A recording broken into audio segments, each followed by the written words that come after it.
Sì, oggi eravamo in 12 finalmente e si è visto in campo, sono venuti a darci una mano Giannini e Cioccari che per noi sono ragazzi che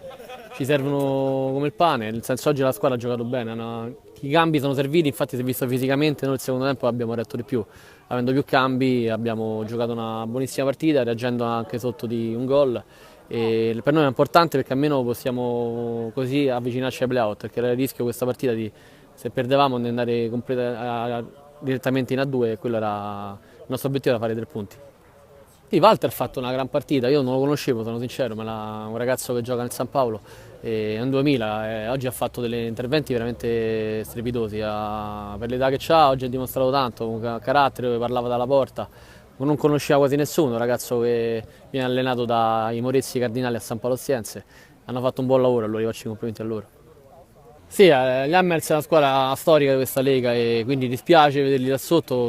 mi dispiace per Augusto che ci mette sempre l'anima per costruire squadre ogni anno e come me ha avuto sempre difficoltà come quest'anno avere il numero preciso per giocare, quindi loro è una squadra che stimo Augusto sempre per l'impegno che ci ha messo per la Lega e gli auguro il meglio, sicuramente noi la prossima dobbiamo vincerla, quindi mi dispiace se sarà la vittoria che rimanderanno a 2 però per noi è importante, quindi ripeto, gli Hammers è una squadra che ho sempre stimato, soprattutto Augusto perché ti ripeto è uno della vecchia Lega come piace a me che ha fatto tanto per questa Lega.